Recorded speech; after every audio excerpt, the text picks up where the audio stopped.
how to add friends in Zynga Poker 2024.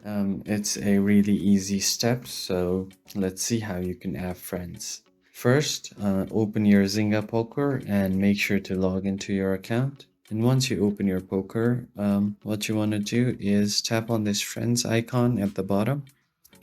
And at the very first, you can see your active buddies that are online on this list. And if you go to online, you can see the online players that are your friends.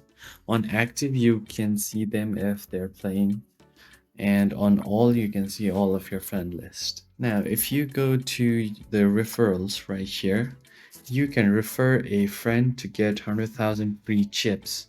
So it's a really good value. In order to share your code, you can just copy this code right here and paste it to anywhere you want to send it, or you can just tap on share, and from here you can share it to different apps. And if your friends tap on their redeem code and paste the invite code here, you would get 100,000 free chips.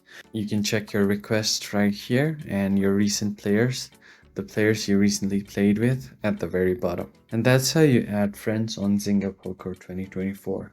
I hope this video was helpful. I'll see you on the next one.